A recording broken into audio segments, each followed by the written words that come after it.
Hello, everyone. How is everyone doing? I believe we are live. I'm just going to check the stream on the other platforms just to double check. We're on Facebook. All the people on Facebook, what up? We are on LinkedIn as well. Shout out to the LinkedIn fam. How are you all doing? Oh shit, it's popping off on LinkedIn. And let me just check Twitch. We're on Twitch as well. You see, I wanted to go on Twitch because people can access the stream without having to create an account. Oh, we're flying. All right, we're on all platforms. We're good to go. Hello, everybody.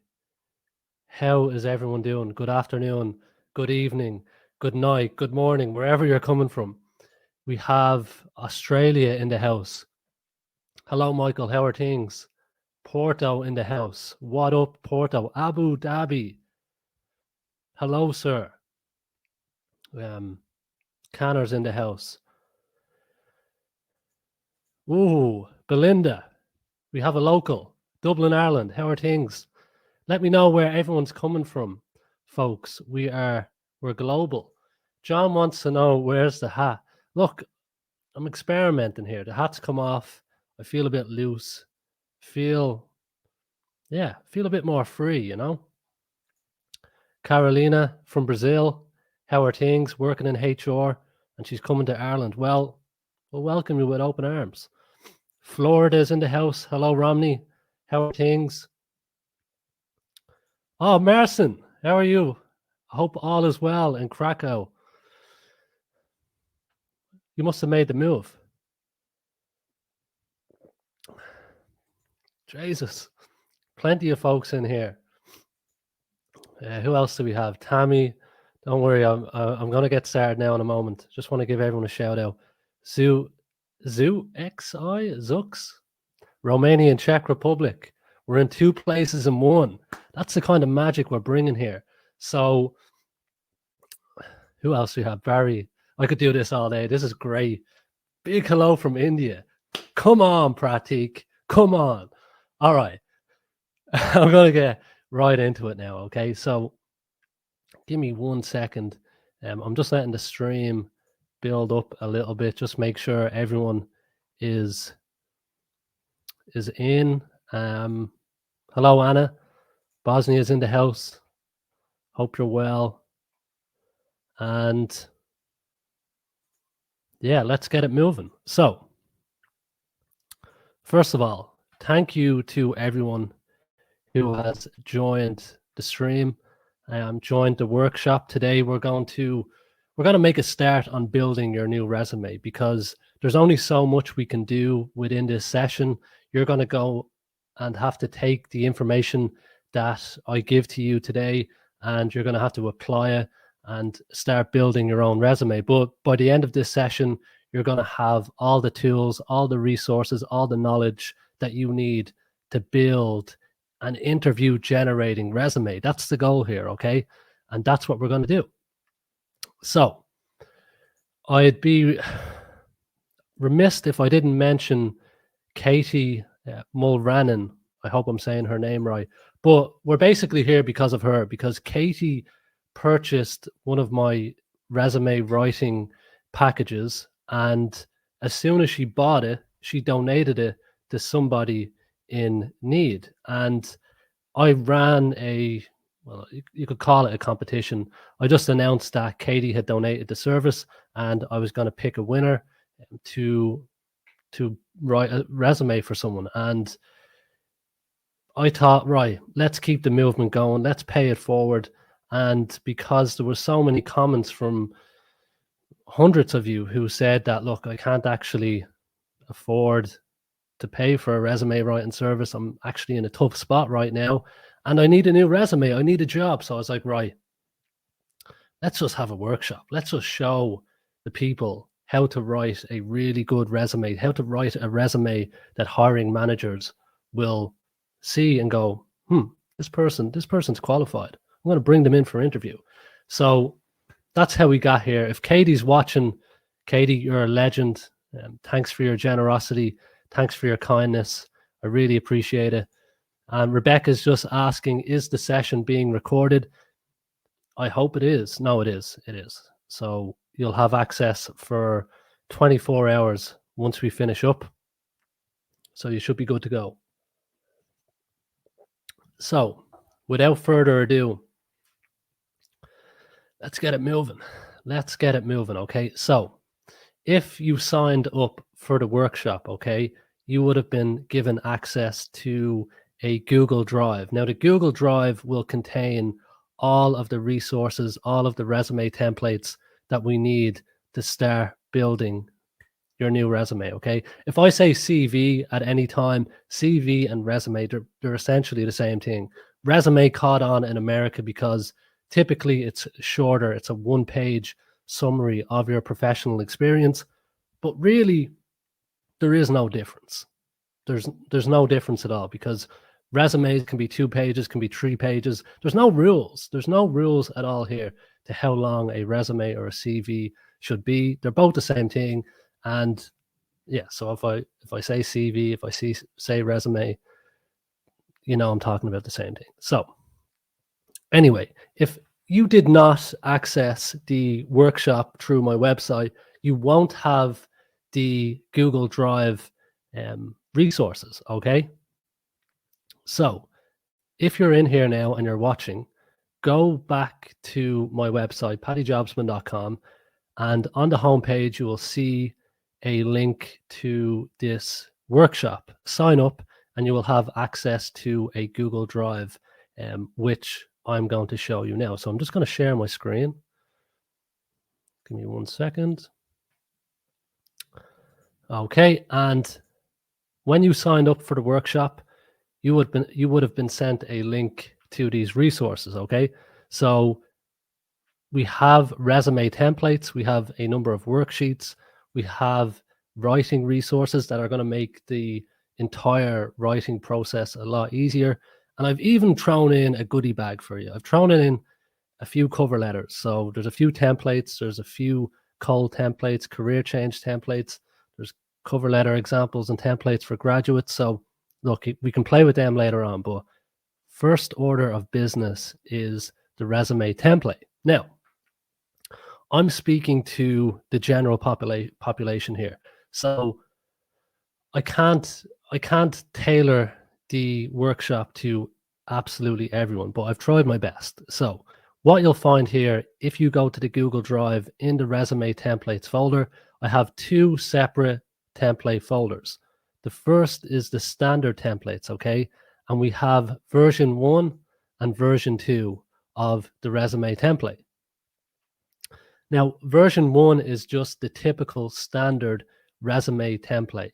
And this is just for the normal job search process. So for example, if you're applying for a job in a similar industry that you're in now, you're not looking to change careers, you don't have anything that you need to address, everything's pretty standard here, okay?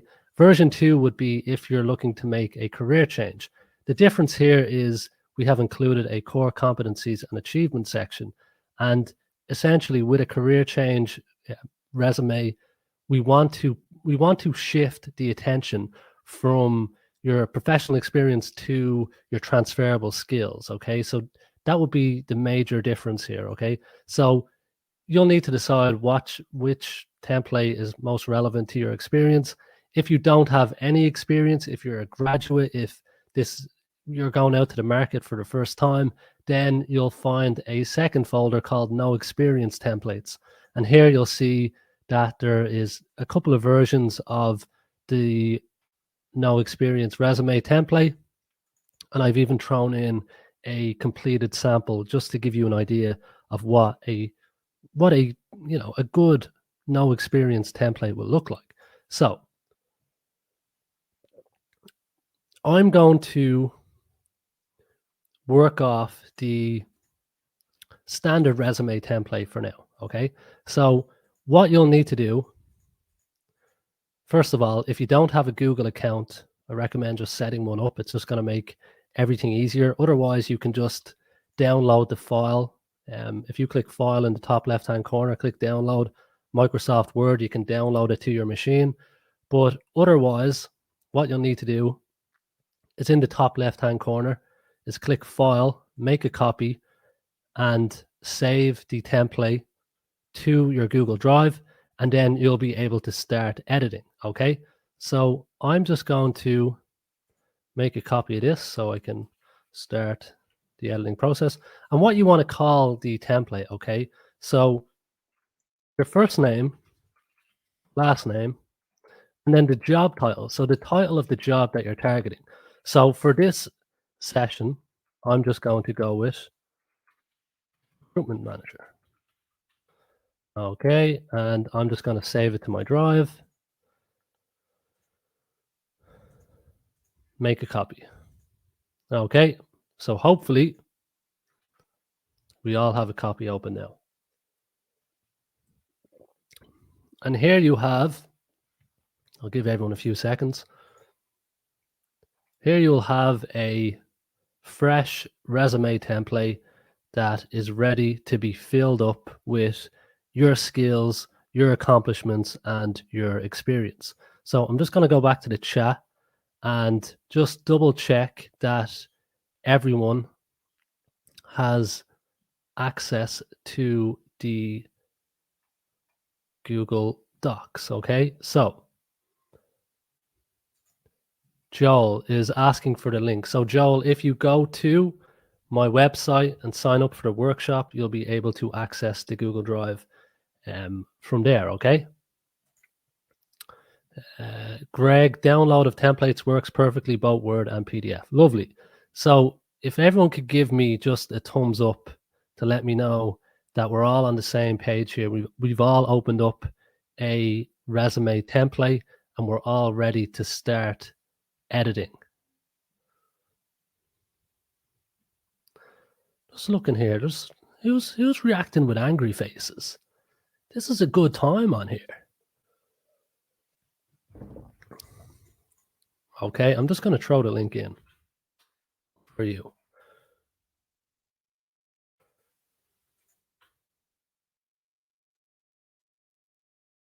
Okay.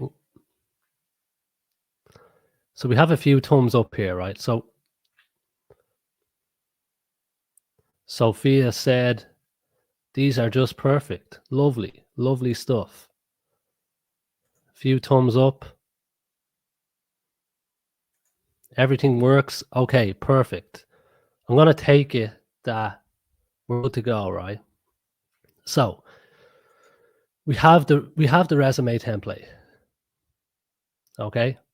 Now, we don't want to make a move on it just yet, because before you start applying for a job, right, you need to figure out what are the problems that your target hiring manager is facing. Because if you have a good understanding of what the problems are, you know how to solve them. You can position your experience as the solution to the hiring manager's problems.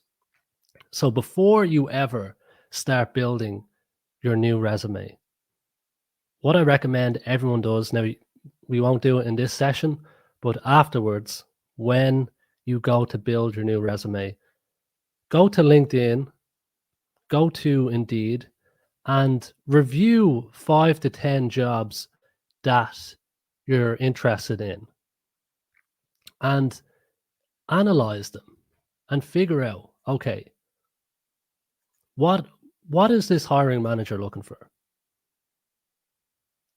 Really try and understand what they need help with, first of all. Okay? Because you really want to have a good understanding of the job. So what is the purpose of the job? You know, what does the hiring manager need you to come in and do? Do they need you to improve a system? Do they need you to manage a service, lead a team, whatever it is? And you also want to have a good understanding of how the company makes money and who their target audience is. You want to have a good understanding of the main requirements of the jobs, and what skills are required as well. So to help you with all this afterwards, right? We won't do it now, but afterwards, in the resources section, I'll just share my screen again.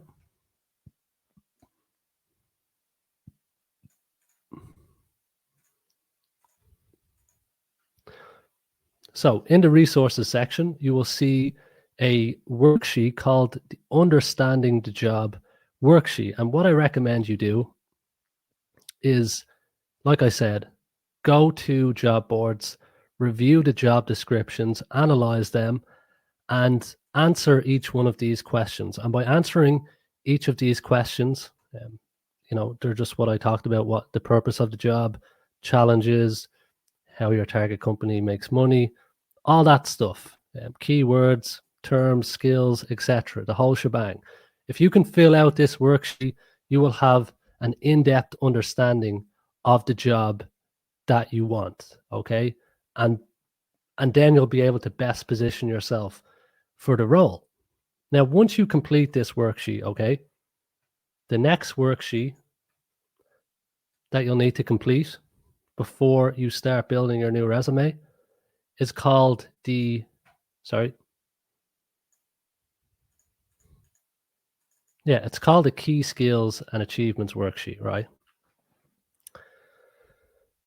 And this will help you understand and maybe rediscover the value that you have, because maybe you've forgotten it along the way. And, when we're doing a job, the day-to-day can just blend into each other. And when we think back and we look back at what we accomplished, we just think to ourselves, what did we actually do in that job? Did I do anything?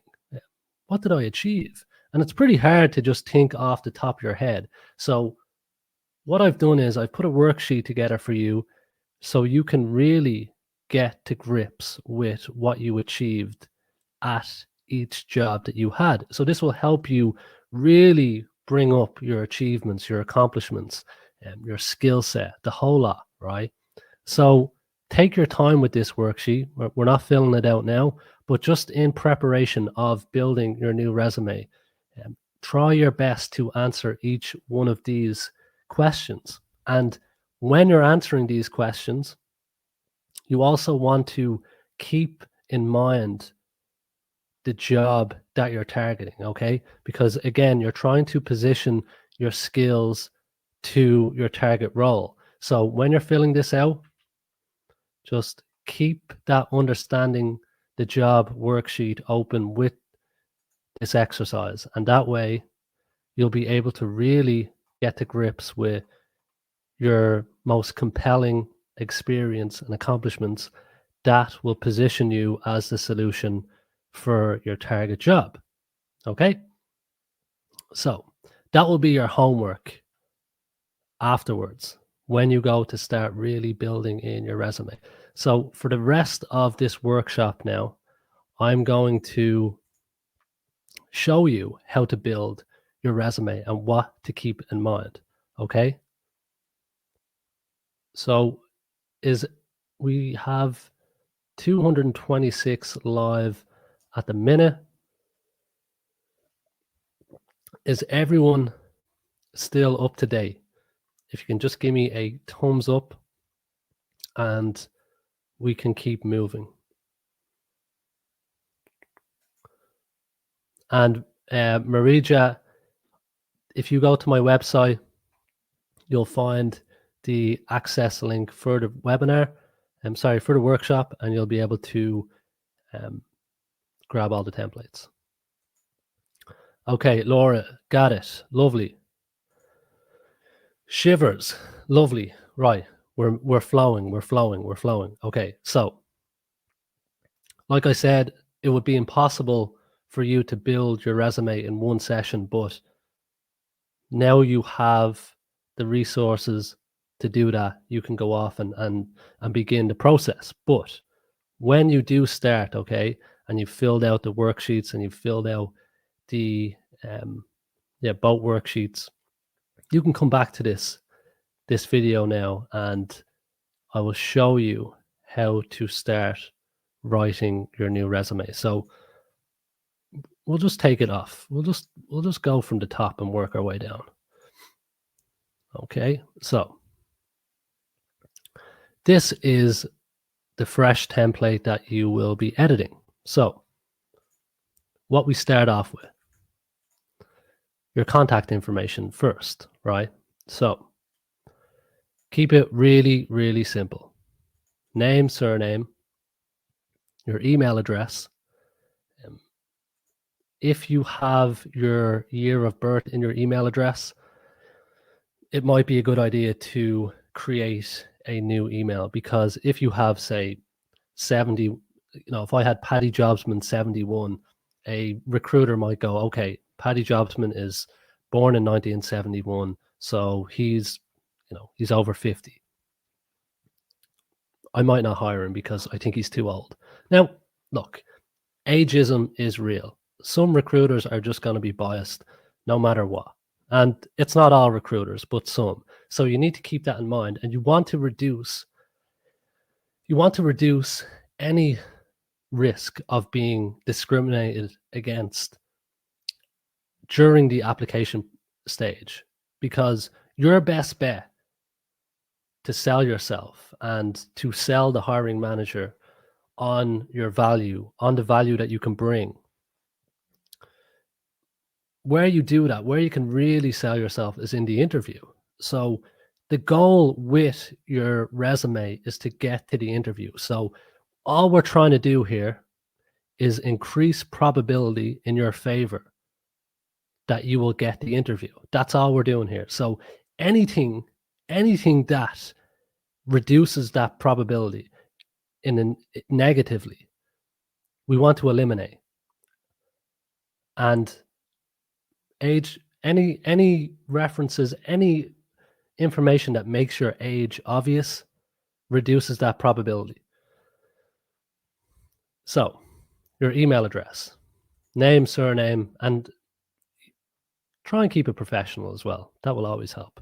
Then and one more thing with your email, check your spam folder daily as well, because you don't want to miss an email from a recruiter, from a hiring manager. So double check your spam folder. Be sure of that. Your phone number is next, okay? And it's a good idea to set up a voicemail on your phone, because if a recruiter calls you and you don't pick up, they know that you're a serious operator. So always a good idea to put your phone number in. Your your address. So a few things with your address, okay?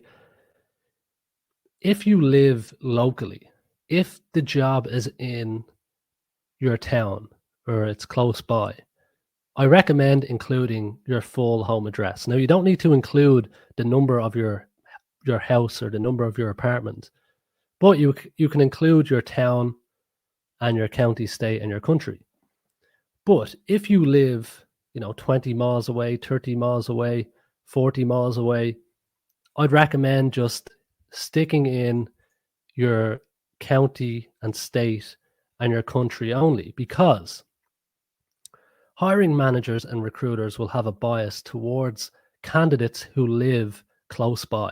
Okay, so you want to remove any possibility that you will be rejected based on where you live. So for me here, if I was applying for a job in the city center, I live 40 kilometers outside of Dublin. So I'd only put in Dublin, Ireland. That would be it. I don't want to give the recruiter or the hiring manager any ideas that could possibly cause my application to be put in the bin. So that's, and one more thing, because I was getting asked about if you're moving to another country as well. So if, let's say I was moving to London, or I wanted to apply for a job in London, I would put my address here as relocating to London, UK, Feb 2020. Oh, 23. Okay, so you see here that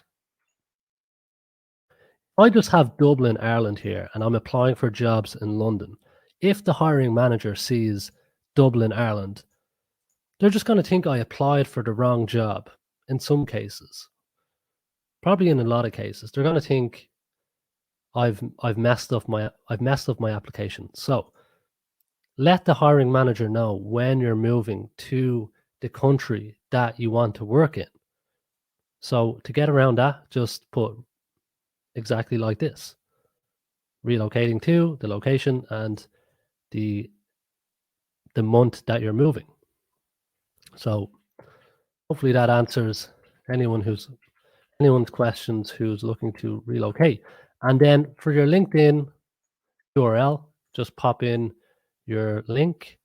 And if you have a portfolio as well, you can just pop it in underneath here. And you might notice that the layout and structure of this template is pretty boring, pretty dull, but that's because it's easy to read. The way you need to think about it is that some jobs are getting 100 applications, 200 applications, and recruiters are famously scanning your application. They're not reading it in depth at the initial application stage. So you've got a few seconds to capture their attention. So there can't be any distractions on your resume. It needs to be so easy to read, so easy to digest the key information. And how you do that is, well, you use big headings. You bold the key information. You use lots of white space. You include short, sharp bullet points. Everything's concise, no fluff, no cliche terms. Everything is just tiny, easy to digest, easy on the eyes, and that will help you get more interviews. So that's why we go with this kind of style, this layout, this format. Now, I know there's going to be creatives. People are probably saying, oh, well, I'm a graphic designer. And skills. Well, that's why I suggest you put in a portfolio link, because a website is going to be, I mean, your own portfolio or your own website is going to do far more justice for your design skills versus, some fancy resume template. And you've probably heard of the term ATS, applicant tracking system, software, whatever you want to call it. But basically, it's a tool that recruitment teams use to automate the hiring process, to manage applications. And a good term I heard, a good description of it, is that it's a digital filing cabinet for resumes. And not all of them. I know plenty that have no problem with reading fancy, creative resumes, but there are some where things like text boxes or multiple columns can cause readability issues. They don't pick up your information correctly. They can't parse your information correctly. If there's any risk of this happening, you want to eliminate it. So that's why I just lean towards, simple, dull, boring, but effective. So with that being said, I'm going to paste in my own contact information. It's going to look something like this, and that's pretty much it. So I'm just going to come back to you for a moment, make sure that we're all okay.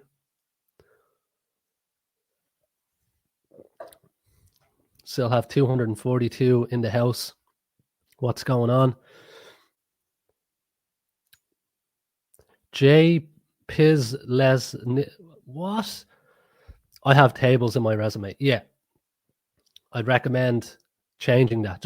Just use the template. This template that I've put together has been iterated so many times, and it's based on what hiring managers are looking for. It's based on the feedback from recruiters that I've got. This is what they want.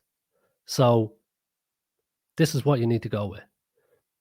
Well, you don't need to do anything, but to give yourself, to increase probability in your favor. That's all we're trying to do. Is this version 1 or version 2? So I'm using version 1. Version 2 is more built for career changers, or let's say you're coming back from an employment gap. That's when I go with version 2. Okay, so font, it's not a deal breaker. Just keep it simple. I go with Arial. Once it's easy to read. Is this the same format? Yeah, it's the same format for every industry. This is universally accepted. Are multiple pages on a resume okay? Yes, they are. Whoever says that a resume has to be one page, they're talking out their arse. There's no rules here. Everything, all career advice is subjective. There are definitely some best practices, but there are no rules. If you have to use 2 pages or 3 pages to get your experience on your resume, then use the 2 pages. You know, if you try and get everything onto 1 page, you run the risk of excluding information that the hiring manager would have found valuable. Okay. So don't worry about page length. Now, of course, you don't want to go on to, 4, 5, 6 pages. Keep it within reason. But we're going to get to that because we're only focusing on your experience that the hiring manager cares about. Okay. I'm getting sucked into the questions now. I love a good question, but we're going to keep moving on. We're going to have time for the Q&A at the end. Okay. But thanks for all your questions. So I'm going to go back to share my screen because I think we're flying. I think we're doing all right. This is my first time streaming on multiple platforms, so I have to keep double checking that everything is going sweet. All right. So we're going to go back. We're going to go back to the showtime, baby. We're getting loose here. We're getting loose. Right. Next up is, you'll see here, job title 1, job title 2, and job title 3. So you want to enter in for job title 1, you want to enter in the job that you're targeting. So in my case, I'd put recruitment manager here. And then for job title 2 and 3, you want to put variations of that job title. So if I was applying for a sales assistant position, I'd put sales assistant, I'd put customer assistant, and I'd put maybe sales advisor. But your best bet here is to go to a jobs board and type in, you see here, I'm targeting recruitment managers. Okay. That's the job I'm targeting. So see what variations of your target job title show up. So I have talent acquisition manager. That's another name for recruitment manager. Talent acquisition partner is another one. Sourcing manager, that would be another one. So try and find the 3 job titles that are most relevant to the job you're targeting and pop them in. So for demonstrative purposes, I have recruitment manager, head of recruitment, recruitment director. Now, why do we do this? First of all, we're trying to show off the range of your experience. So I want to show hiring managers that, yes, I can undertake the duties of a recruitment manager, but I can also handle being the head of recruitment. I can also handle being a recruitment director. So you're giving them a bigger picture, an overview of your skill set. And as well as this, some online recruitment systems, the recruiters, not all of them again, but some will use a keyword search. So on the ATS, the system that recruiters are using to manage applications, they can just put into their system head of recruitment. And if I don't have head of recruitment on my CV, I might not pop up in that search. So we're trying to get as many relevant keywords as possible here. And this little trick here with the 3 job titles, it just makes it easier to work in relevant keywords. Okay, so I hope that's clear for everyone. And yeah, sorry, I'm whacking into coffee here. Got to keep it moving, right? Next up is the professional summary. And typically a professional summary is a paragraph filled with buzzwords, with cliche terms, just with a bunch of jibber jabber that adds no value at all. So you want to make your professional summary enticing to the reader. You want to use it as the bait to hook them in, to get them engaged. This is like the trailer to the movie here. That's how we'll describe your professional summary. So what you do here is you get in, you focus on your most relevant experience, and you try and summarize that you can solve the hiring manager's problems in a couple of sentences. That's pretty much it. Just give me 1 second, sorry.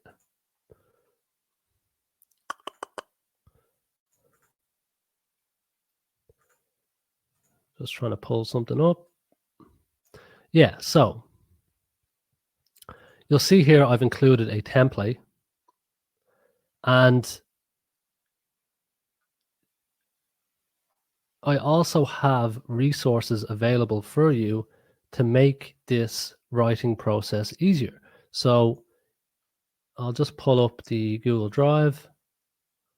1 second.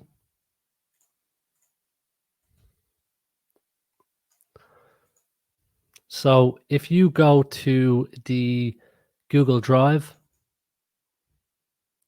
folder number 3, and there is a document called Professional Summary Statements. Now I've included more professional summary templates in here, especially if you're trying to change careers. Okay, so these templates will help you, but essentially you can browse on the left-hand side here, and I have broken down the professional summary statements by job industry. So you can scroll through here and find what statement is most relevant to your experience. And then you can just copy it in to your CV, to your resume, paste it, and tailor it to your experience.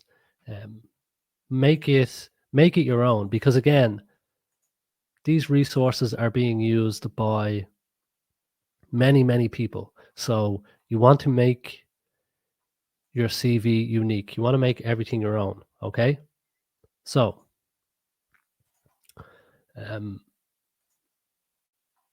the first step to writing your professional summary, the resources will definitely help you. You want to detail, first of all, your job title. Oh, I'm in the wrong one.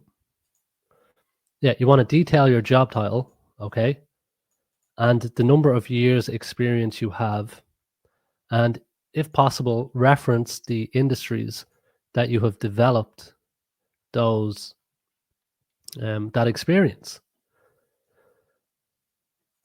And then in the second sentence, you want to explain the biggest pain point that you solve that's relevant to the job that you're applying for. So this is a far more effective way to hook the reader, to engage the reader, because first of all, you're ticking off so many boxes here.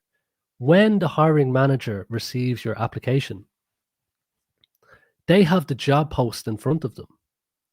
They have the job description in front of them, and then they have your resume also in front of them. So they are essentially looking at the job post and going, okay, does Paddy have this? And then they're going to look at the job post, they're going to look at your resume and go, yeah, Paddy does have this. Does he have that? Yeah, he does have that. So they have a checklist that they're going through. So with this type of professional summary, you can tick off so many boxes right away. You can tick off that you have the number of years experience that they're looking for. You can tick off that you have industry experience, the industry experience that they're looking for. And you can also mention that you have experience solving their problems. And you want to include evidence as well, if possible. So that's how you would go about writing your professional summary. Use this template to get you going. Use the writing resources here as well to pick out what's most relevant to your experience. And you don't have to stick to just one industry either, because you can flick through and maybe mix and match, mix it up. But that's how you would go about writing your professional summary. So I'm just going to paste in my own. I've kept it pretty simple here. So recruitment manager with 8 years experience. So straight away, I'm getting in the job title, the number of years experience I have. Now I could add that I have developed that experience in IT organizations, in hospitality organizations. So I would work that in as well. And then I describe the problems that I can solve. So I have a track record of managing end-to-end recruitment, including sourcing, assessing, selecting, hiring, blah, blah, blah, blah, blah. So basically, I'm saying that I have experience managing the entire recruitment process. So if I'm a hiring manager and I'm looking for a recruitment manager, I'm like, okay, Paddy is saying he has experience managing the entire process. I'm going to read on, or I'm going to be more engaged with reading his resume. So that's the professional summary. Is that clear? Does that make sense?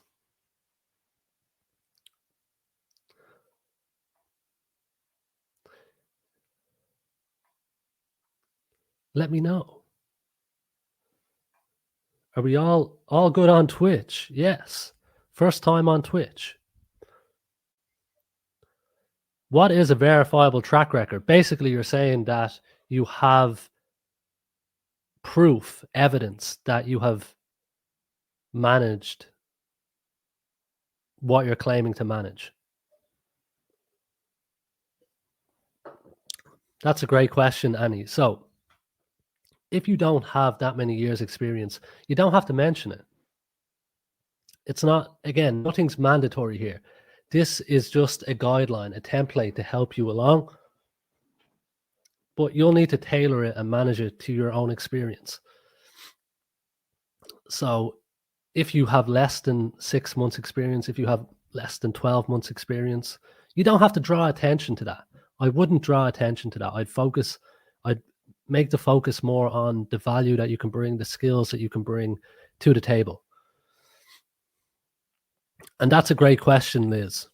Liz asked, I'm over 50. If I put that down, they'll know my age. What do you suggest? Yeah, so again, you'll have to tailor it based on your own situation. But if you put down, I have 25 years working experience, I have 30 years working experience, that might be intimidating to a hiring manager. So maybe you want to switch it up and focus on specific experience, not total experience. So for me, let's say I was applying for a customer service role. I have 2 years experience in a customer service role, but I have over 12 years of professional experience. So if I was applying for a customer service role, I'd focus on only my customer service experience. Because you have to remember as well, some hiring managers will be intimidated by your experience. Some of them will be insecure and think that you are a threat. Not all of them, but some. So again, you want to minimize the risk of scaring anyone off. Okay.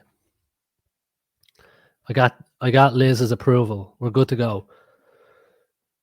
So we'll keep moving. Okay.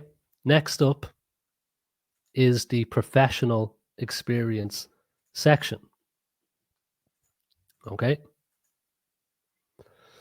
And here we keep it simple. Job title, company name, the location, and your employment date. So month, year, month, year. And I'll just give you an example of what this will look like. Okay. So I've pasted in a sample here of my experience, and the layout that we're going out with here, right, is we want to list off three achievements if possible, and then 3 of your main duties and responsibilities. So you want to get across not only what you worked on, but the impact that you had while you were at the company.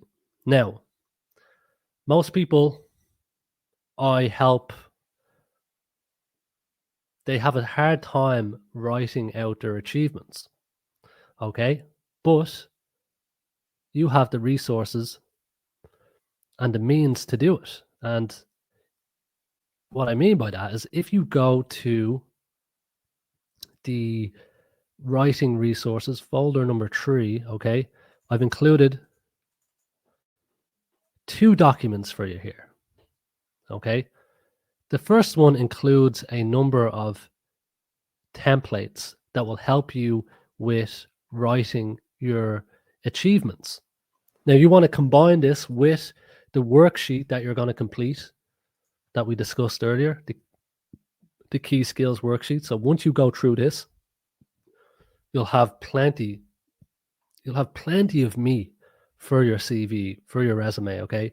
But to help you along with the writing process, use this document because there's templates here, and on the left-hand side, you can go through the different categories. So we have customer service, we have training staff, teamwork, we have management, anything to do with sales, if you improve the process, if you had any accounting responsibilities as well. And again, we're just trying to demonstrate the impact that you had here. And how you do that,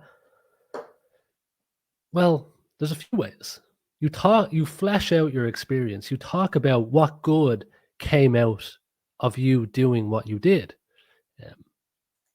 And you want to try and get in numbers here as well, because numbers convince hiring managers that you have the skills that you're claiming to have, and they just make everything stand out on your CV. Like you see here, straight away I have bolded 400K in annual company revenue, 100 customers. Straight away, as a hiring manager, I can go, okay, Paddy managed 100 customers for a 2-year period. Clearly he's competent. Clearly he can manage high volume. Clearly he's trustworthy. He's reliable. And clearly he can solve problems. Clearly he can generate money for the company. Do you see what I'm getting at here? Numbers and impact will show the hiring manager the value that you can bring to them. So spend some time here going through the different examples here. See what's most relevant to your experience. We have project management, we have volunteer work. If you don't have any work experience, we have personal achievements that you can pop in, school and college achievements, sports and fitness, the whole shebang, okay? And document number 3, we have actual job-specific achievement examples as well. So you'll be able to run through this and go, okay, I worked in IT. Let's see what we have here. I worked in customer service. What examples do you have here? So these examples in document number 3 are fully completed examples, okay? So take what is useful, discard what is not, and add what is uniquely your own. So Bruce Lee, that's a Bruce Lee quote. We're going Bruce Lee on this. So that's how to go about filling in your achievements. So you want to try and get 2 to 3 achievements here if possible. Okay. And if you can't get achievements, focus on numbers. Try and get down as many numbers as possible. And that worksheet that I mentioned, the key skills and achievements worksheet that you're going to fill out, this will help you along. So you can talk about the number of people you worked with, the number of people you managed, the number of clients you managed, the number of hours you saved. Maybe you found a quicker way of doing things at work and it saved 2 hours a week, and over a 52-week calendar, that's what, 104 hours per week. So you can quantify that and you can flesh that out. Maybe you saved the company money. Maybe you negotiated a better deal on something. So run through these questions and you'll surprise yourself how much value you've brought to companies. And then it's just about getting that down on your resume. So that's how you go about writing your achievements. Now, if you're making a career change, you would have accessed, let me just pull it up, version 2 of the resume templates. And it's very similar, okay, to what we just discussed, except you're going to have a core competencies and achievements section, and you want to list 4 to 8 of your main transferable skills, your most relevant transferable skills. And then you want to back each skill up with a time or an example of when you demonstrated the skill and it led to a positive outcome, result, or achievement. So with the career change, like I said, we're trying to shift the attention to your transferable skills and the value that you can bring to the company rather than straight away listing off your professional experience. So you're working in your achievements here, and then in your professional experience, you're just focusing on your duties and responsibilities. So it's all kind of the same stuff, just we're taking a slightly different angle with the career change format and layout.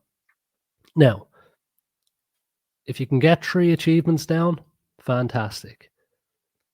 Then you want to focus on 3 of your duties and responsibilities. Now, to help you with writing your duties and responsibilities for each job that you had, what I recommend doing is going to a jobs board.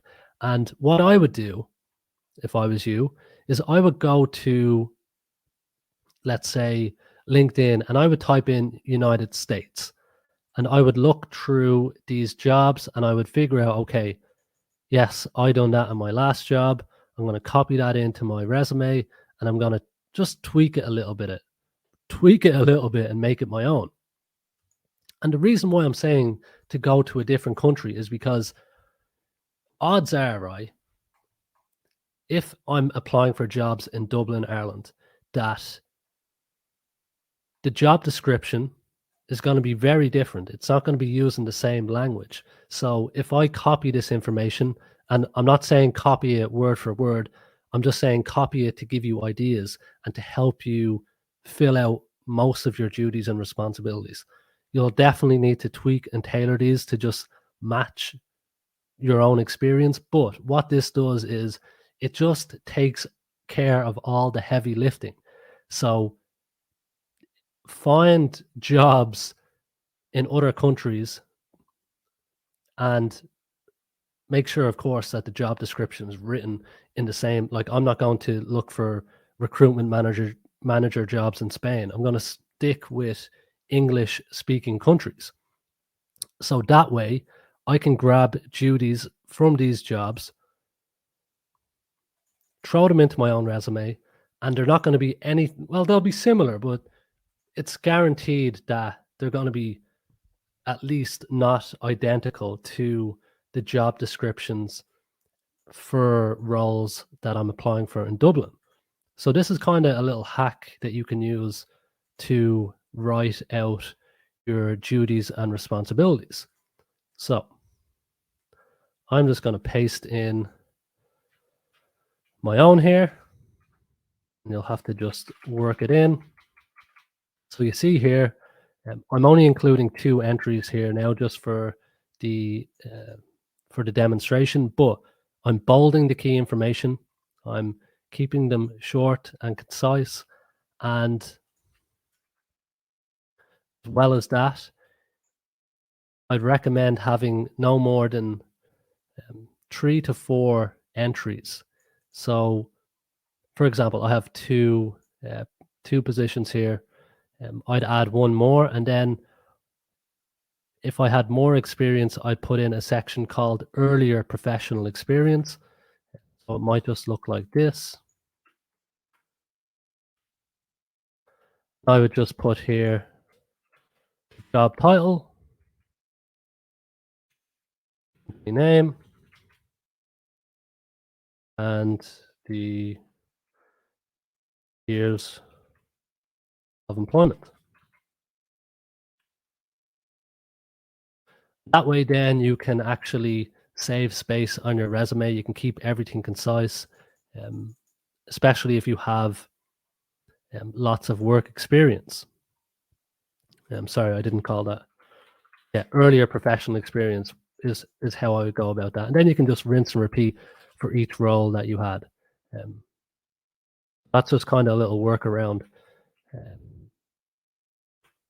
But yeah, that's pretty much it with the professional experience. Now, one more thing. If you had multiple roles at the same company, so here you see I had 2 jobs at Amazon, I would put here the total length of my employment at Amazon. So we have here, say, June into present. The reason we do this is because if a recruiter is quickly scanning through your resume, that they won't think you worked multiple jobs, especially if, let's say that this was only 6 months and this was 5 months. If a recruiter is quickly scanning through your resume, they might think that you were job hopping, if you worked multiple jobs over a short period of time, and they might disqualify you based on a false assumption. So that's why include the total length of your employment here. And then the final tip before we move on is to add context to your resume. So, for example, if I was let go, if, for example, I was laid off, I would add that information to my resume because, especially if you were laid off after a few months, the hiring team might look at your resume and think, oh, maybe Paddy got fired, or maybe something went wrong. It just looks fishy, so I'm going to pass on them. But if they say they see I have laid off due to company downsizing, at least then the hiring manager knows, okay, Paddy was unfortunately laid off, and tech layoffs are very common at the moment. They're widespread, so they're more likely to look favorably if I add context.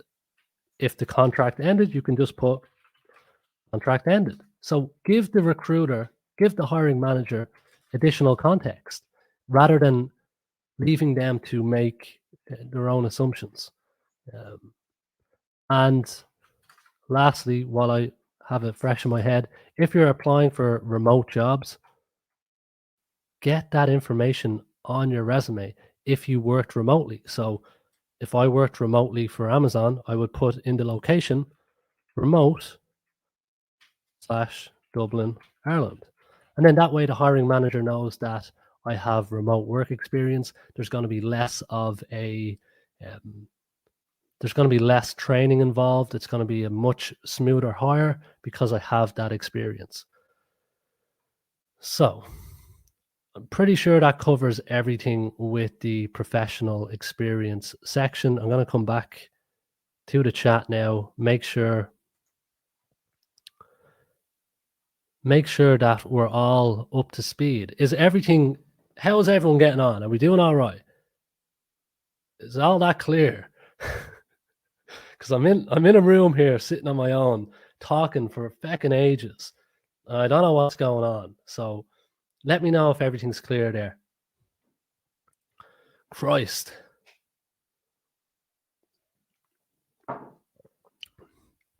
Natalia, yes, I got the thumbs up. I got the thumbs up. Get in there.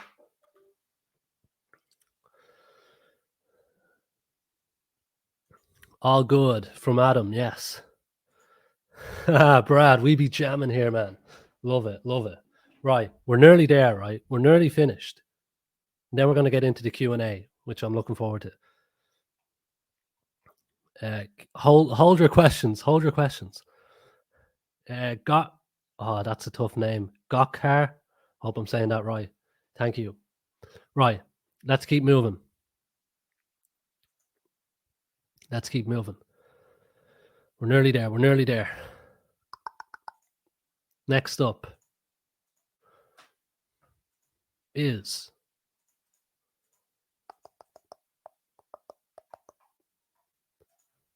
going to bring this onto another line. Right. So for the rest of your resume, it's pretty straightforward. Okay. Education. You just need to put in your degree and course title, the name of your university that you attended, and the years of your attendance. You don't need to include your results, your exam results, unless they are specifically requested by the company. Now, if you got a notable result, include that information, of course, if it stands out. But the information here, we're keeping it pretty basic, pretty straightforward. I'll just throw in my own here. We have filled out. Sorry.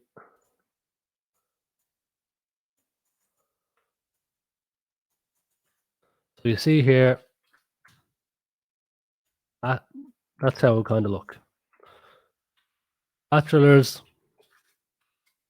in business management, the name of the college and the years of attendance. If you went to college, if you got a degree, if you got a certificate, you don't need to include your high school information or your secondary school information, okay? But if you have no experience, it might be worth throwing that in and including the modules or subjects that you studied. If you have any certificates, if you have any professional training, again, keeping it simple, just the title, the name of the awarding body, and the year that you received the template. So it will look something like this, won't it? Just going to paste it in.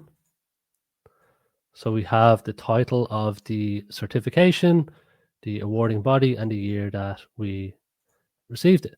Now, technological skills. So again, show off and demonstrate that you have, that you're tech savvy. So really simple. You just need to list off each technology, each system that you have experience with for your areas of expertise.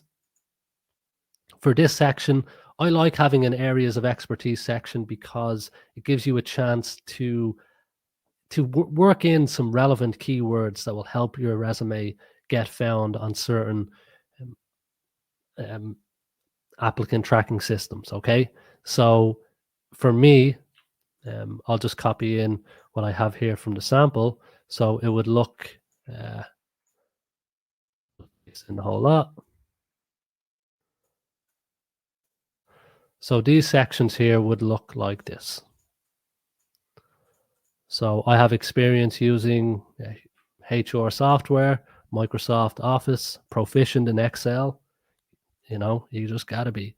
Applicant tracking systems here, and then my areas of expertise. So I can, manage stakeholders. I know how to handle management. I know how to deal with company owners. I know how to source candidates. I'm an expert in operations. So that's kind of just how you would lay out that information. Volunteer work, again, fairly straightforward. Just the title of the position you held, the organization name, and the months and years that you volunteered. And then for your awards, the title of the award, the awarding body, and the year that you received the award. Hobbies and interests is optional. It's completely up to you. Sometimes it can work well. Sometimes it's not necessary. That's up to you to decide. But pretty much that's it. If you follow the template, all of this section is really easy. The last thing I'll say is you want to build your resume based on what the hiring manager is looking for. Because if, for example, they are looking for someone with a bachelor's degree in business management, I might move my education section up here just to get across that I have the degree that they're looking for. Or I might mention it in my opening line. I might put BA educated recruitment manager. And this way they can just tick off straight away that I have a bachelor's degree. If the company needs you to have a certain certification, again, nothing is fixed here. You can reorder your resume, base it on what the hiring manager is looking for. So the best advice I can give to you is try to mirror the job description as close as possibly. So when you go to apply for a specific job, review the job description and try and use the same language and the same structure. And by same structure, I mean, like I talked about, if, for example, the company is looking for someone to assist managers here with the interview and selection process, I'm going to include an example or evidence that I can handle this duty pretty early on page 1 of my resume, because this is important. This is high up on the job description. So that's the way you need to think about it. Try and mix and match your experience. Only focus on what's most relevant to your target audience. And that's pretty much it. Now, the resources, all of this will be a lot clearer to you when you decide to go in and start building your resume. But yeah, I've kind of ran over time here, so I had to quickly rush through the end. So let me know if you have any questions, and these resources are going to be available to you forever. So take your time with them. Build your resume slowly, and there's also a checklist included as well. So when you have it built, you'll be able to go through a checklist to make sure that you've ticked all the boxes. So without further ado, let's get this question and answer session going. Feckin' hell. Ambamboli. I work as a freelance and can have several projects simultaneously. How do I put them on my resume? Yeah, so let me just show you. If you go to the resume templates, there's a good example here in the no experience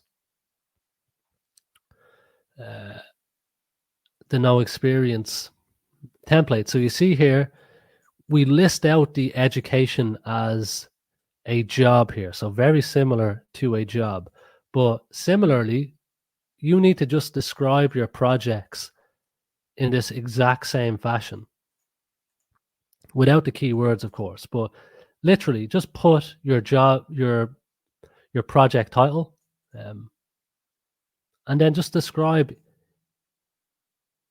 anything that you notably achieved, any results that you got, any positive outcomes, anything that's relevant for the job you're applying for. If you made a client sales, if you managed, their administrative processes, whatever it is, just lay it out in the exact same fashion as a job as well. Let me see. LinkedIn user, how important is a cover letter? It really depends. So it's important if you have a gap in your resume. It's important if you're making a career change. You can add additional context. But in general, a lot of cover letters don't get read is the feedback that I'm getting from recruiters. But with that being said, I have people who have messaged me and said the hiring manager picked them because they were the only one to send a cover letter. So it's completely subjective. I think every avenue, my opinion is every avenue should be explored if you need a job, if you really want a job.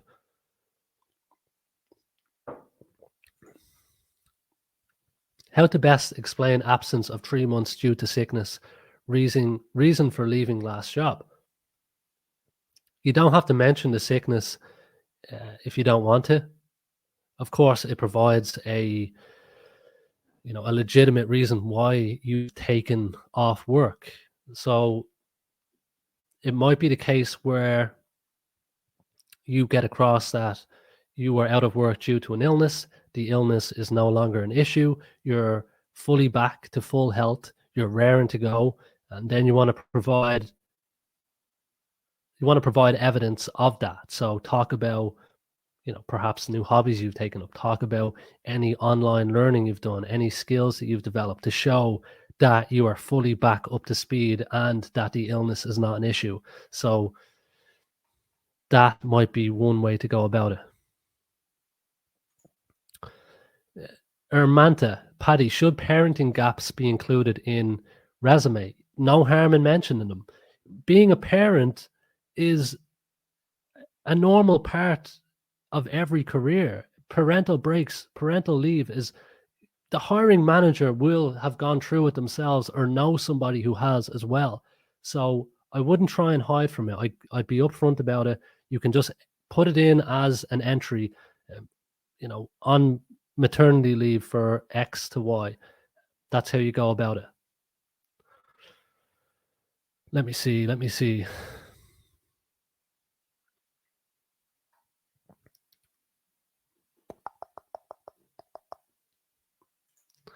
What would you recommend for email address and how to hide age with years worked for each job? Yeah, email address, keep it simple, first name, last name. How to hide age. Yeah, so only include experience from the last 10 to 15 years. It's going to be most relevant. And you can exclude your education dates as well.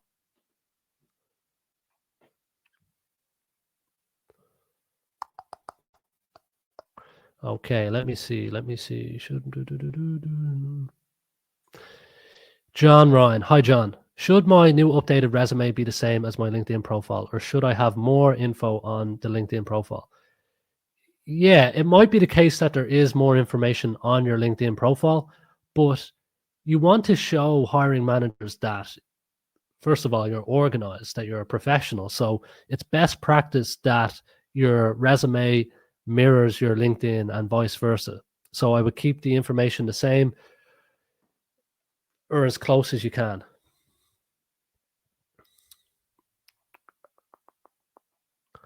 What else do we have here?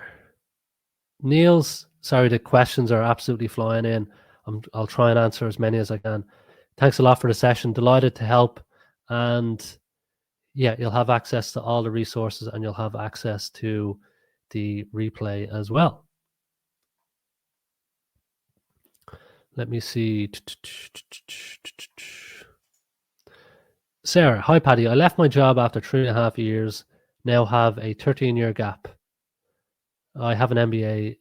I'm 38. Is it too late to start? I'm in DXB. No, Sarah, definitely not too late.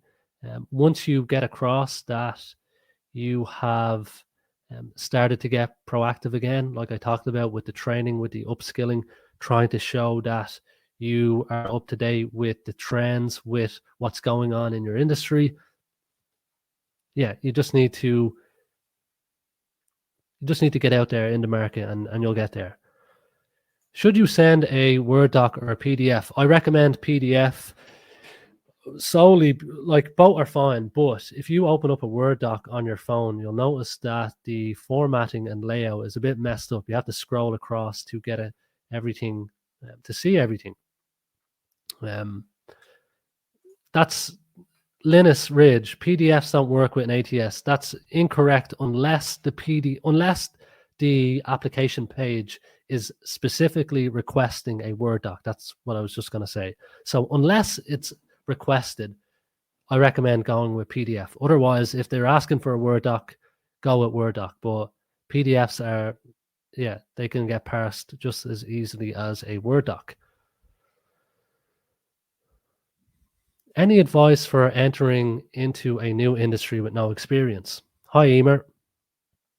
Yeah, a few things. So, first of all, go with version 2 of the template. Okay. Sorry.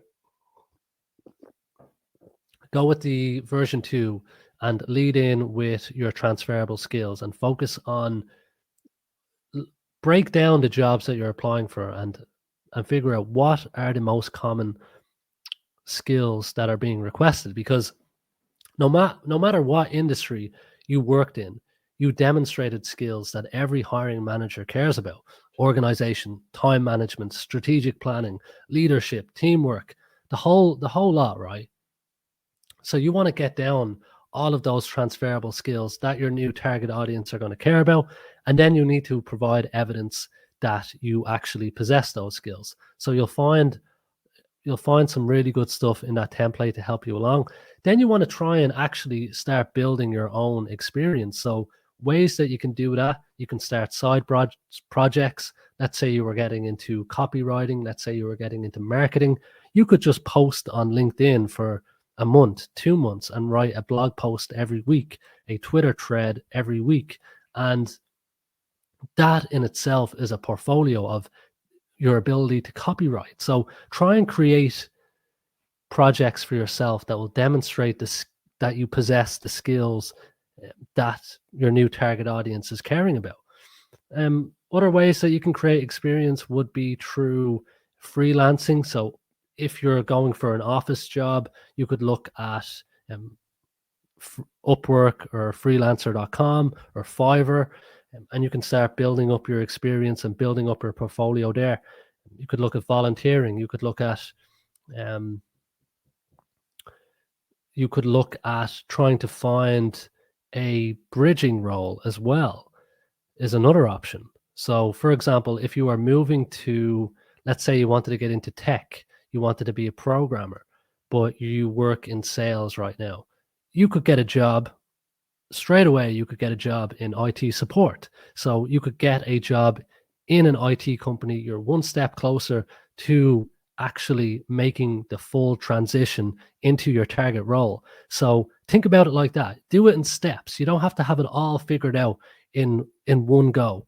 And as well as that, for anyone making a career change, you want to talk to people who have already made the change that you want to make. So you can do this on LinkedIn. I'll actually demonstrate it right now. Give me a second, I'll share my screen. So if you go to LinkedIn, okay, and just hit enter when you're on LinkedIn. Let me see. Yeah. All right. So if you type in, let's say I want to become a IT manager, right? I want to change from recruitment into IT.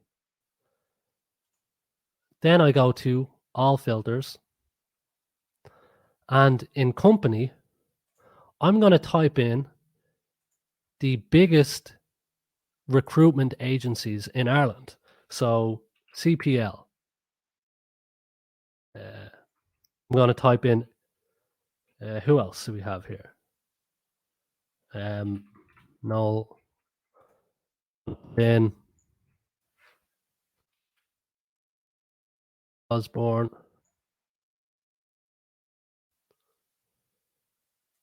And then I'm going to filter by people. Stay with me now. So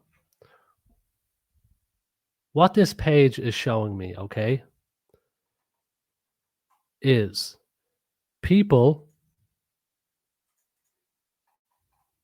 Fuck it, reset. Hold on. Yeah, sorry. I'm going to start again. Sorry. I'm going to put in the recruitment agencies. So Fast Company, Noel, CPL, Collins, like something. Yeah, show results. Okay, here we are. So this is a list of people who are working in IT project managers, but previously worked in recruitment agencies. So it's likely that some of these people have made the career change that I want to make, because I worked in recruitment. All of these people worked previously in recruitment, past company, but now they work in the job that I'm targeting, IT manager. So I would connect with these people and I would just ask for advice. I would start networking with these people and figure out, okay, what's the best first step I could take to making a change, to making a career change? Because you've gone and done it. You used to work in recruitment, now you work in IT. So any advice would be greatly appreciated. I'm after going off on a massive, like, there you have it, right? There's plenty of meat in there for you, Emer. I hope that helps.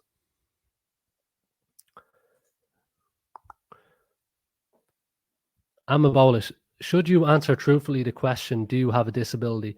Only if it gets in the way of your ability to do the job.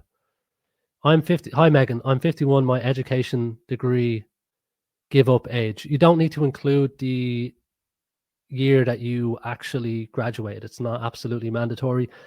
Again, we're just trying to reduce risk at the application stage. We're trying to increase the probability that you'll get put forward for the interview. So that's why we just exclude the education dates. Okay, let me see. Rude Hillian. Hi, Paddy. Graduated in June as a Master of Political Science and have been unemployed since due to the current job market. How can I elaborate that the gap in my resume is involuntary? Exactly that. Just state the fact that you've been job searching to no avail. Political science, I'm not completely well versed in the market, but I imagine that roles are few and far between. So mention that in your cover letter. I'd apply for each job with a cover letter, and I'd also talk about what you have done in that time, how you have remained proactive. That's how you go about it.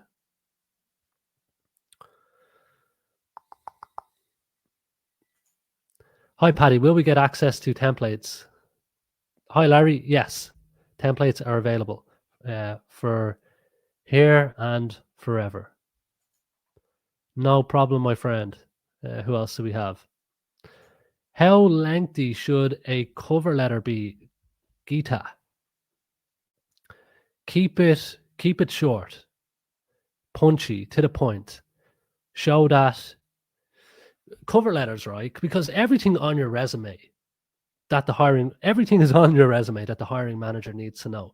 But a cover letter, like I said, will allow you to add context. So you want to keep it very brief. You don't want to elaborate on anything if you have a long gap. If you're making a career change, you want to keep it short, sharp, and to the point. And as well as that, try and come up with a genuine reason why you want to join the company. Because hiring managers, they're going to lean towards the most enthusiastic candidate, the candidate that seems most invested in the company. Now, I'm not saying to, write a love letter to these people, because we work for money. I understand that. None of us would be here now if we didn't work for money. We're all here because we need to earn a living. So keep that in mind, but you got to play the game a little bit, because your competition is playing the game and it's not fair. It's not a fair playing field. So what I recommend you do is try and come up with a genuine reason why you want to join the company. And if possible, apply to companies that you actually want to be a part of, because then you don't need to think of anything. You can just be yourself and it's just easy peasy, lemon squeezy. Would you include Employee of the Month award? Why not? Why not? If you left a job due to the pandemic, how to address it? Yeah, Karen, like I mentioned when I was describing the additional context on your resume, you want to add that additional context. So you could say, made redundant due to company downscaling as a result of the pandemic. mention that in your resume, mention that in your cover letter, mention that because it's a perfectly legitimate reason. There's no negative about it. It wasn't your fault. So make it clear to them why you have that gap. Brad, hello, my friend. What value do you see for short courses? Udemy, Coursera, LinkedIn Learning for bridging any experience gaps. Look, get them down. They can't hurt, right? They just don't carry as much weight as accredited courses or, courses that are on a certain framework. So they definitely help, though. They show activity. Happy to help, Boriana. Hi, Paddy. Would you capture that you are about to start or undertake studies with a fluid end date? Yes, Tiffany, get it down. Get down the fact that you've decided to invest in yourself, because companies, for them to invest in you, they want to see that you have invested in yourself. So I was actually writing a resume for a client earlier, and she is starting a course next month. And it's a management course. In Ireland, it's called a level 6. So it's completely a level 6. It's completely legitimate.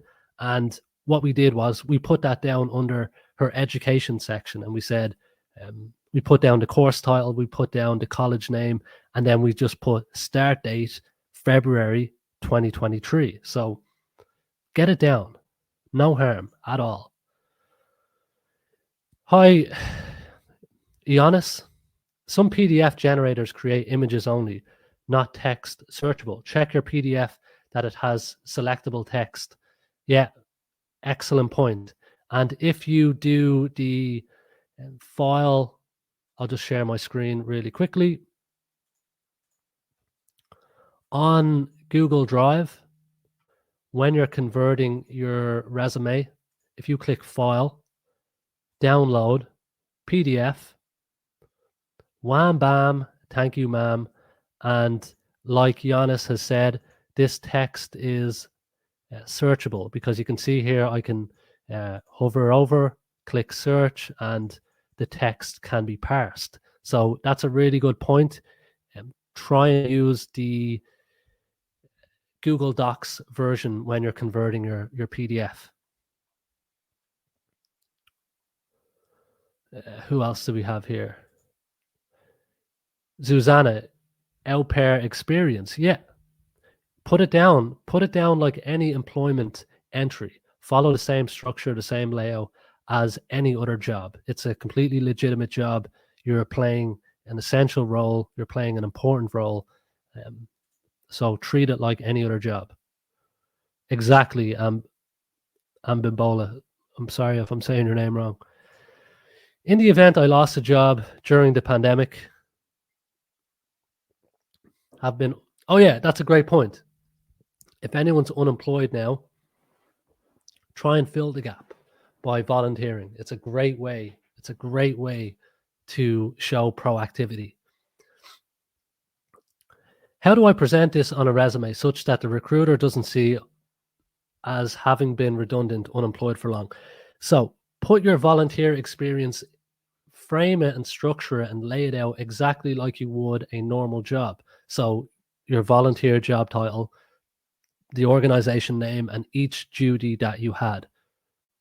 And if you need help with writing your duties, just Google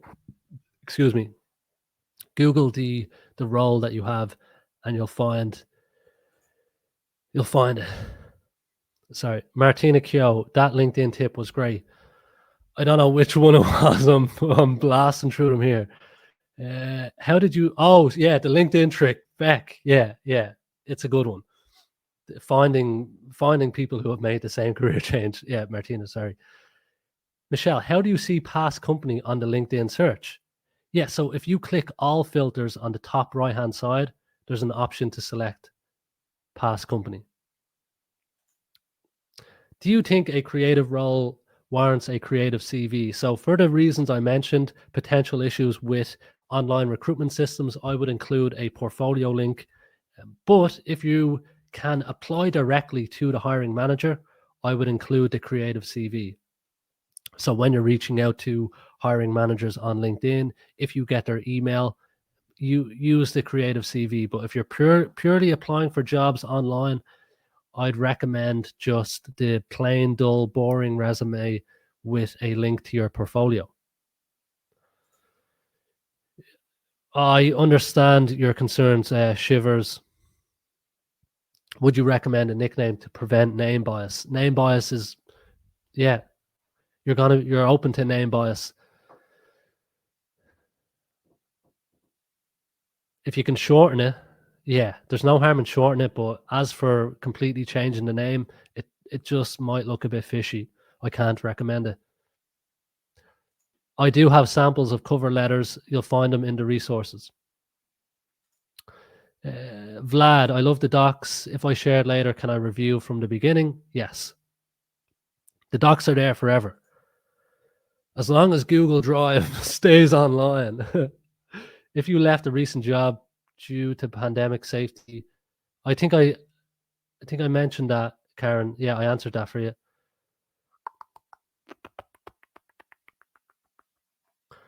Just getting through your questions now. They're absolutely flying up.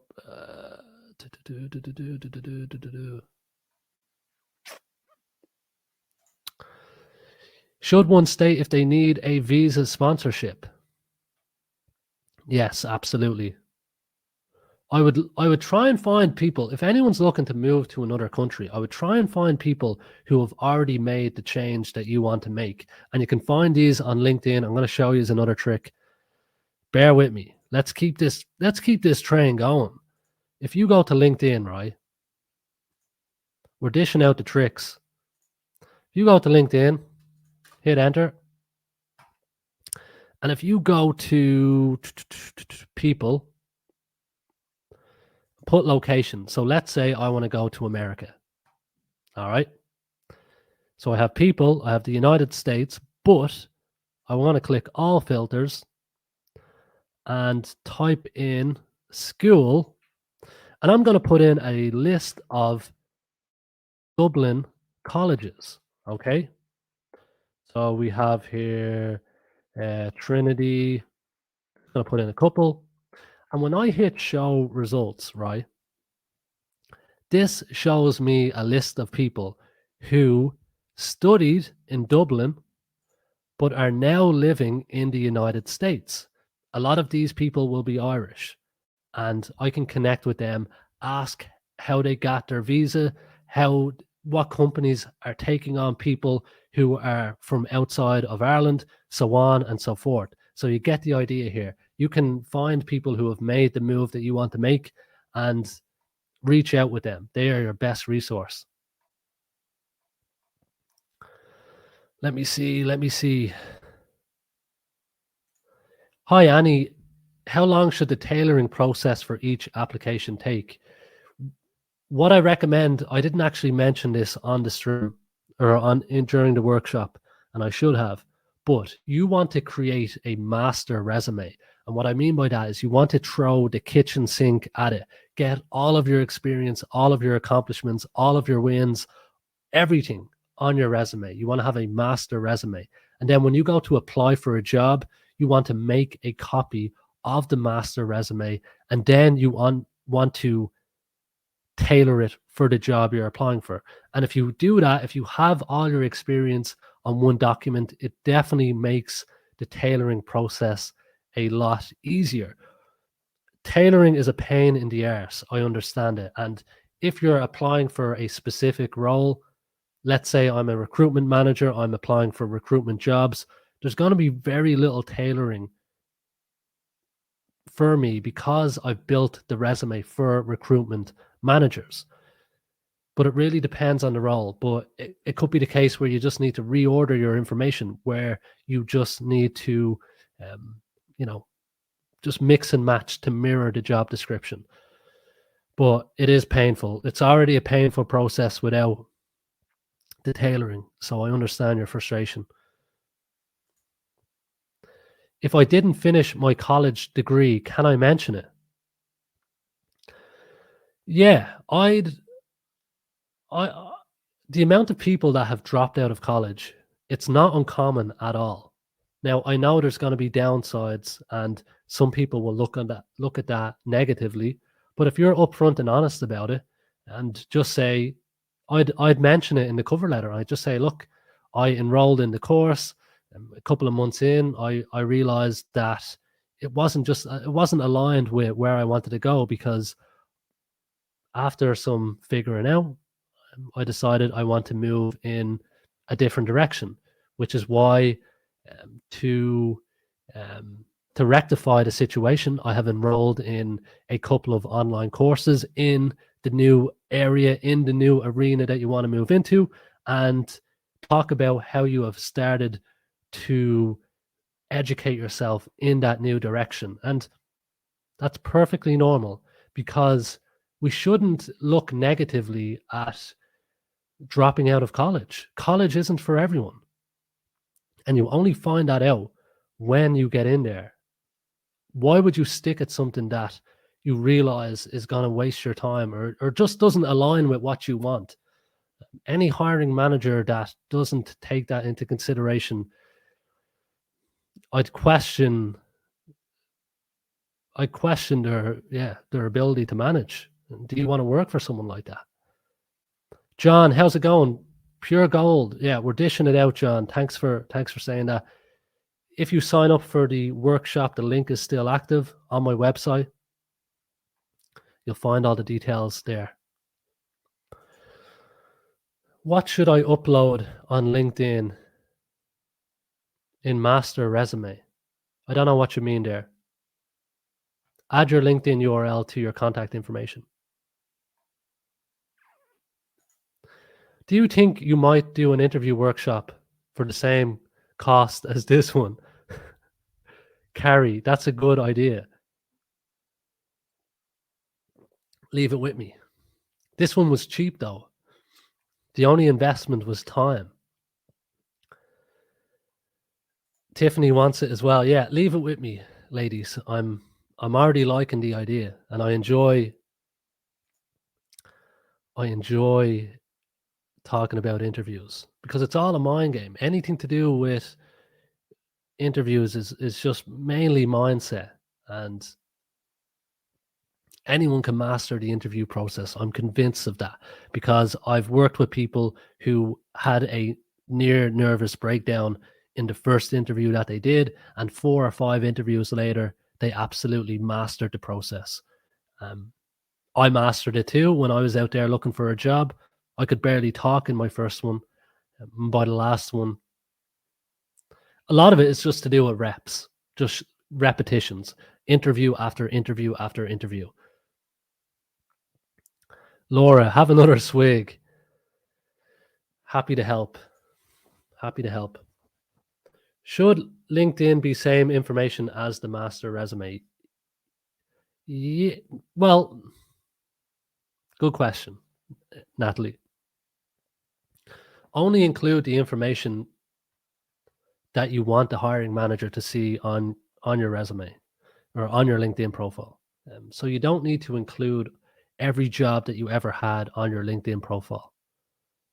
And that's the same with your resume as well.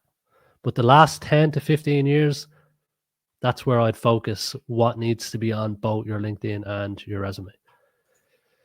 Martina's up for the interview workshop. Lovely. Lovely. We're gathering, we already have interest.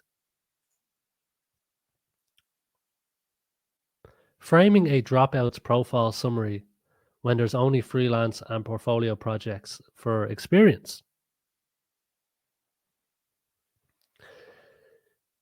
So talk about, I mean, it's pretty, once you figure out what the main problems are of your target audience is, it's about just matching your freelance and your project work to those needs. So you can talk about the number of projects that you managed, the number of customers you had, the results that you got them. Just flesh it out, flesh it all out.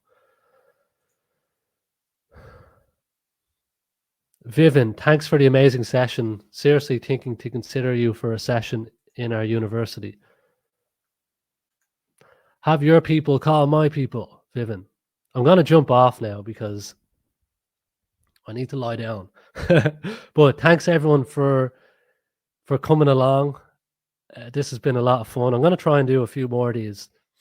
After the hump at the start, you kind of just get into a flow. But yeah, anyone has any questions, if they need any extra help, drop me a DM, drop me an email.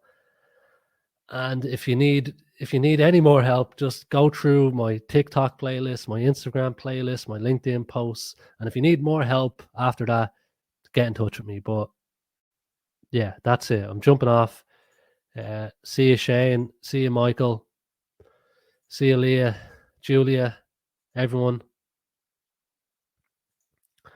It's been good. Right. I have nothing else to say. I'll send you. I'm going to send the replay of the workshop to everyone as well. Okay. Have a great day. Have a great weekend. It's Friday. Week's flying.